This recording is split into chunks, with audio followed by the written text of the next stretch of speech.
Bonjour, je suis Pascal des Running Yogi et aujourd'hui je vais vous entretenir sur les effets bénéfiques du yoga pour la course à pied. Avant toute chose, le yoga va nous amener à mieux respirer et inutile de vous faire un dessin sur les bénéfices de l'oxygène dans la course à pied.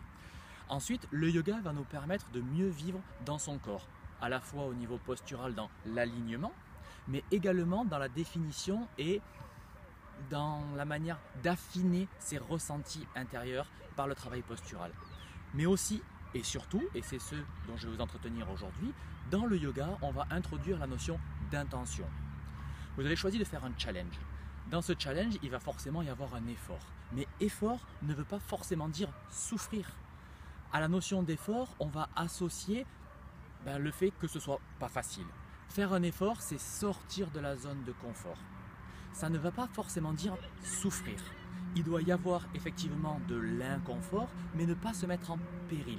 Or, la souffrance, les douleurs sont des signes physiques et physiologiques envoyés par le corps pour signaler que quelque chose ne tourne pas rond. Donc, dans la notion d'effort, on ne va pas rechercher la souffrance, mais au contraire, on va venir dans une zone d'inconfort qui nous permettra de progresser. L'inconfort va amener le corps à s'adapter et l'adaptation est le vecteur de progression. Que ce soit au niveau physiologique, dans nos cellules, dans notre corps, comme au niveau humain, moralement, c'est quand on fait des efforts, qu'on sort de la zone de confort et qu'on doit s'adapter à une nouvelle situation que nous allons progresser. Un effort peu intense, en définitive, ça va vouloir dire de rester dans une certaine forme de confort respiratoire. Quand vous allez courir, vous allez veiller à ne pas être essoufflé, à pouvoir tenir une conversation avec votre partenaire de course parce que c'est comme ça que vous pourrez atteindre votre objectif. Car l'objectif n'est pas d'aller vite, l'objectif est de couvrir la distance. Eyes on the prize, baby. N'oubliez pas ça. L'objectif de ce challenge, c'est de couvrir un kilométrage, ce n'est pas d'aller vite. Et donc cela voudra dire que pour beaucoup d'entre vous, la vitesse à laquelle vous allez réaliser ce challenge sera une vitesse à peine supérieure à la vitesse de votre marche en fait.